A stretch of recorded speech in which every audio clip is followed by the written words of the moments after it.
اصل ایشو ہے فلسطین کا جو شروع ہونے والا ہے. بھٹی دہکے گی وہاں.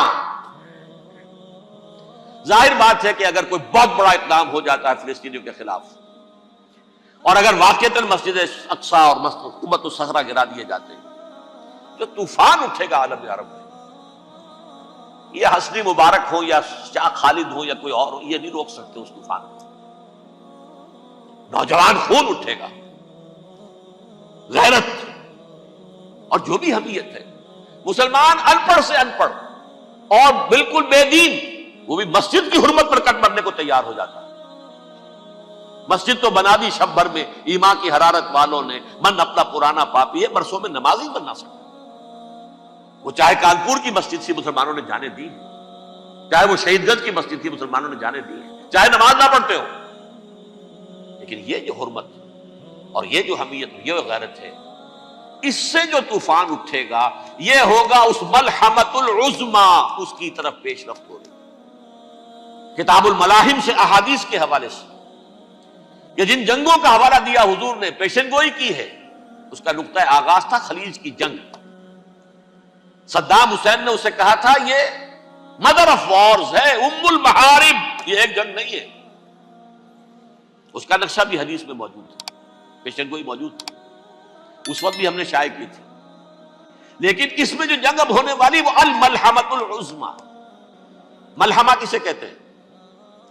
لحم گوشت کو کہتے ہیں، اور قصائی کی دکان کو عربی میں ملحم کہتے ہیں، جہاں گوشت کے ٹکڑے کیے جاتے ہیں. آج کل مشینوں سے ہوتے ہیں، اب جو ہے وہ ہاتھ سے چھریوں سے نہیں ہوتے، لیکن ٹکڑے ہو رہے ہوتے ہیں، جسموں کے چیتھڑے اڑ رہے ہوتے. ملحمہ یہی لفظ استعمال کیا تھا حضرت سعد ابن عبادہ نے رضی اللہ تعالی عنہ یوم فتح مکہ. ان کے دل میں تھا کہ اب ہم انتقام لیں گے ان عربوں سے، ان قریش سے. الیوم یوم الملحمہ، الیوم یوم الملحمہ، یہ کہتے ہوئے جا رہے تھے. ایک خاص کیفیت، آج ہے گوشت کے ٹکڑے اڑانے کا دن. حضور سے کہا کسی نے جا کر کے صاحب تو یہ کہہ رہے ہیں الیوم یوم الملحمہ، الیوم یوم الملحمہ. حضور نے فرمایا نہیں، ان سے کہو جا کر الیوم یوم المرحمہ، الیوم یوم المرحمہ، آج رحمت کا دن ہے، آج تو میں ان سب کو معاف کروں گا. لا تثریب علیکم اليوم، میں تم سے وہی بات کہہ رہا ہوں جو میرے بھائی یوسف نے کہی تھی اپنے بھائیوں سے، اذهبوا فانتم الطلقاء، جاؤ تم سب کے سب آزاد. وہ ملحمہ ہے جس کو کہ حضور نے حضرت معاذ بن جبل رضی اللہ تعالیٰ عنہ سے روایت ہے، اس میں سے جو ابو داؤد میں روایت آئی ہے اس میں الملحمۃ العظما، عظما مؤنث ہے اعظم کا. آپ کہتے ہیں جنگ عظیم اول، جنگ عظیم دوم. عظیم کا باپ ہو گیا اعظم، سب سے بڑا، اور اس کا مؤنث ہے سب سے بڑی، عظما. الملحمۃ العظما، سب سے بڑی لڑائی. میرے نزدیک یہ وار کے معنی میں نہیں ہے، بیٹل کے معنی میں. انگریزی میں یہ دو لفظ علیحدہ ہے، وار، بیٹل. وار سالوں کو محیط ہوتی ہے، بیٹل کسی ایک خاص جگہ پر جو لڑائی ہوتی ہے اس کو کہتے ہیں. حضور کے اور قریش کے درمیان 6 سالہ وار تھی، جنگ تھی. لیکن battles, battle of Uhud, battle of Badr, یہ بیٹلز تھی، لڑائیاں تھی. تو عظیم ترین جنگ شاید اس اعتبار سے نہ ہو جیسے کہ ورلڈ وار 1 اور ورلڈ وار 2، یعنی اس کی وسعت کا اتنا معاملہ نہیں اور طوالت کا نہیں. لیکن جو لڑائی جو ہے بیٹل ہونی ہے، جس کو کہ یہ لوگ، یا چونکہ میں نے کہا تھا شروع میں کہ سرما ہے میری آنکھ کا خاک حجاز و ہول قدس. نیو ٹیسٹمنٹ کی آخری کتاب ہے the book of revelation, revelation of saint John. اس میں آرمگڈون کہا گیا ہے اسے. ہر مجدون، یہ عبرانی لفظ ہے. ہر کہتے ہیں اونچی جگہ کو، سطح مرتفع. مجدون میگیڈو، میگیڈو ایک وادی ہے، مرتفع، وادی مرتفع. یہ ہے واقع لبنان، اسرائیل اور شام کے درمیان جو ٹکڑا، جو ٹرائنگل بنتی ہے، یہ ہے یہاں پر بڑی جنگ لڑی جائے گی. اور یہ جنگ صلیب ہوگی جو کہا ہے بش نے، یہ جنگ صلیب.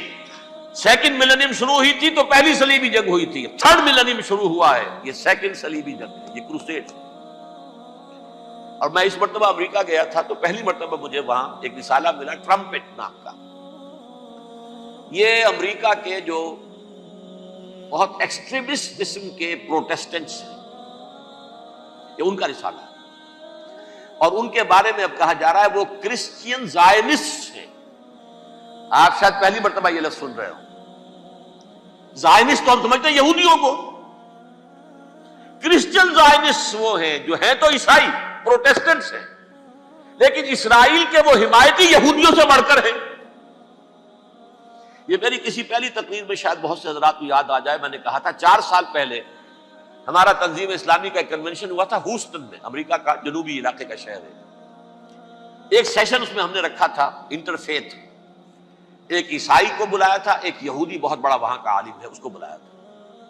اس یہودی عالم نے ڈاکٹر وشوگراٹ، جو وہاں کی یونیورسٹی میں پروفیسر ایمیریٹس ہے، اس نے کہا تھا کہ یہ اسرائیل کو تو سپورٹ کر رہے ہیں عیسائی، ہم تو نہیں کر رہے.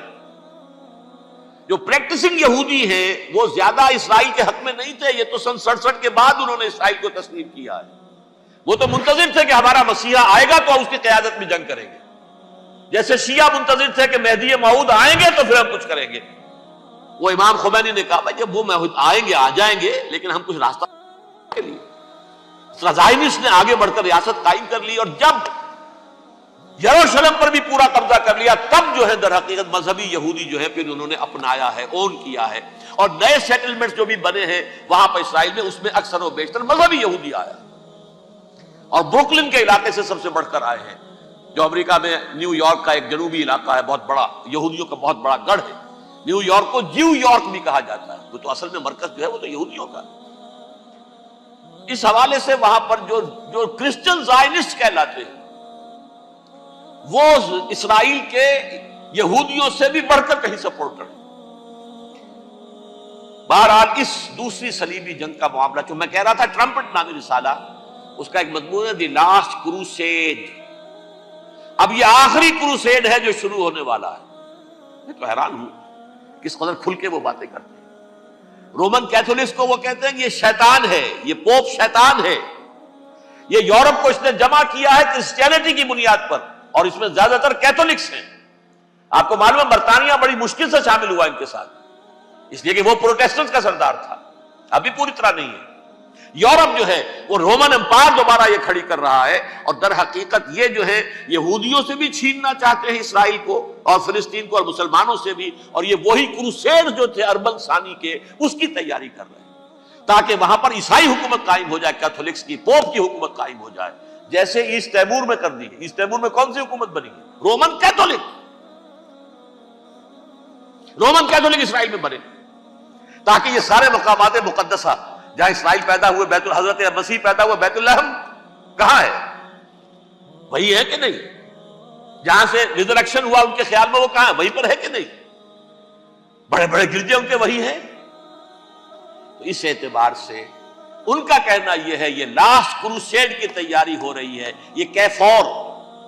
اور ان کا کہنا یہ ہے کہ یہ پوری طاقت نیٹو کی جو ہے، یہ پہلے جرمنی سے لائی گئی بوسنیا، انہوں نے خود وہاں جنگ کروائی، انہوں نے خود وہاں پر ایتھنک کلینسنگ کروائی، پھر خود مصالحت کے لیے آ گئے، پھر کوسوو میں انہوں نے خود آگ بھڑکائی. یہ میں نہیں کہہ رہا، یہ وہ ٹرمپٹ رسالہ امریکہ سے چھپنے والا پروٹیسٹنٹس کا رسالہ ہے جو یہ کہہ رہا ہے. پھر انہوں نے کوسوو کے اندر کروایا، اور پھر وہ وہاں پر پیس فورس کی حیثیت سے آ گئے.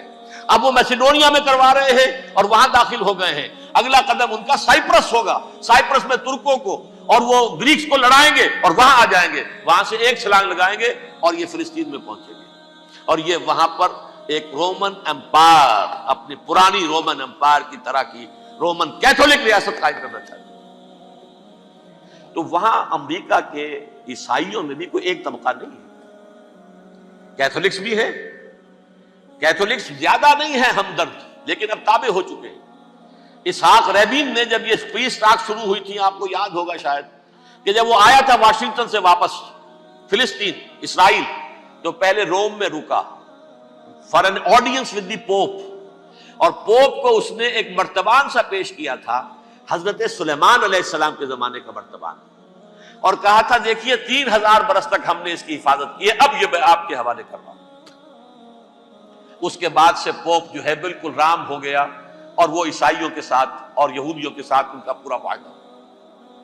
اب پورا عیسائی ورلڈ جو ہے بعثت مجموعی یہودیوں کے شکنجے میں ہے. البتہ ان کے اندر بھی جھگڑے ہیں. جو وہاں پر وائٹ کرسچن ملیشیاز ہیں وہ ایکسٹریمسٹ ہیں کیتھولکس. ان کے نزدیک دشمن نمبر 1 یہودی، دشمن نمبر 2 مسلمان، دشمن نمبر 3 جو یورپ میں کالے ہیں، ایفرو امریکن، چاہے وہ عیسائی ہو گئے ہوں، کوئی بھی ہو. یہ 3 دشمن ہیں جن سے انہوں نے کلینز کرنا ہے، صاف کرنا ہے ان کے خیال کے مطابق امریکہ کی سوسائٹی. اولاً یہود، پھر مسلمان، اور پھر یہ جو کالے ہیں.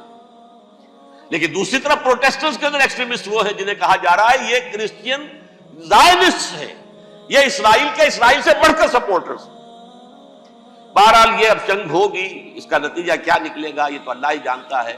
اب میں آخری بات کی طرف آ رہا ہوں. آخری نتیجہ تو جو بھی کچھ اپس اینڈ ڈاؤنز آئیں گے، تلک الایام نداولها بین الناس. آخری نتیجہ ڈراپ سین وہ یہ ہوگا کہ اللہ کے دین کا بول بالا ہوگا اور پوری دنیا پر محمد کے لائے ہوئے دین صلی اللہ علیہ وسلم کی حکومت قائم ہوگی.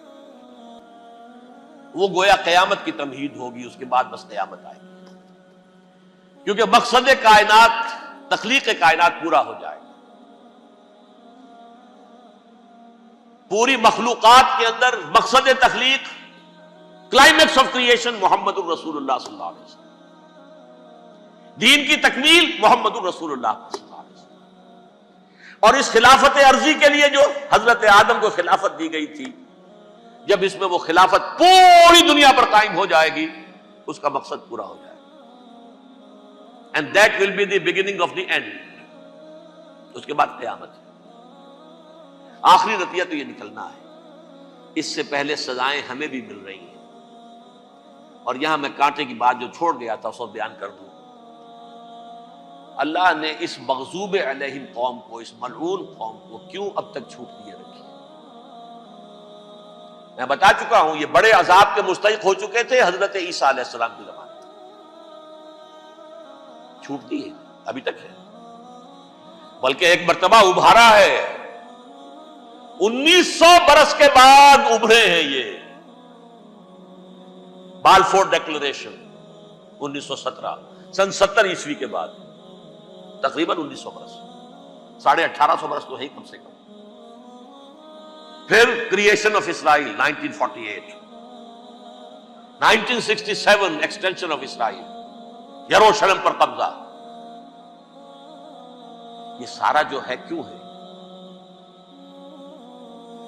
اللہ تعالیٰ اس خیر امت محمد صلی اللہ علیہ وسلم، اس کے بہترین حصے کو سزا ان ملعونوں کے ہاتھوں دے رہا. کیوں؟ جو جرم انہوں نے کیا تھا وہی ہم نے کیا. انہوں نے اللہ کی کتاب کو پیٹھ کے پیچھے پھینکا. نبذ فریق من الذین اوتوا الکتاب کتاب اللہ وراء ظہورہم. ہم نے اپنی پیٹھوں کے پیچھے پھینکا کہ نہیں. کولونیل رول سے آزاد ہوئے، کہیں اسلامی قانون نافذ کیا، کہیں اسلامی نظام قائم کیا. تو جو جرم ان کا تھا وہی ہمارا. اور ہم خیر امت ہیں، اور ہمارے میں سے خیر ترین عرب ہیں. ان پر اللہ کا فضل، ان کی مادری زبان میں اللہ کی کتاب موجود ہے. پھر انہوں نے اللہ کے دین کو پیٹھ دکھائی. جو ملک آزاد ہوا کولونیل رول سے، یا اس نے قبلہ کر لیا اپنا ماسکو کی طرف، یا کر لیا واشنگٹن کی طرف. کسی نے مکے کو قبلہ بنایا. یہ بدترین سزا ہے. ویل للعرب من شر قد اقترب. اور ترمذی شریف میں تو یہاں تک روایت ہے، من اقتراب الساعۃ ہلاک العرب. قیامت کے قرب کی ایک نشانی یہ بھی ہوگی کہ عرب ہلاک ہو جائے. ایک حدیث میں الفاظ آتے ہیں کہ حضور نے جب کہا یہ ہوگا یہ ہوگا یہ ہوگا، یہ بربادی آئے گی، تو کسی زوجہ محترمہ نام میں بھول رہا ہوں، انہوں نے پوچھا کہ عرب اس دن کہاں ہوں گے؟ فرمایا العرب یومئذ قلیل، بہت کم. آخری خاتمہ ہونا ہے یہود کا حضرت مسیح علیہ السلام کے ہاتھوں. وہ عذاب جو 2000 برس تک ان سے ٹلا رہا وہ آئے گا، اور ان کے رسول ہی کے ہاتھوں آئے گا. لیکن اس سے پہلے مسلمانوں پر یہ عذاب آ رہا ہے. ہولوکاسٹ کے درجے کا عذاب آ رہا ہے۔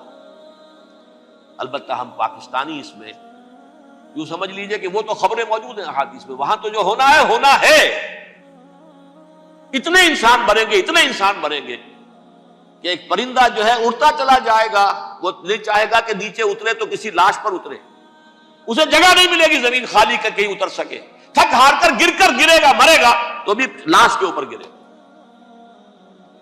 یہ الفاظ ہے حضور صلی اللہ علیہ وسلم، الملحمۃ العظمی الملحمۃ الکبریٰ۔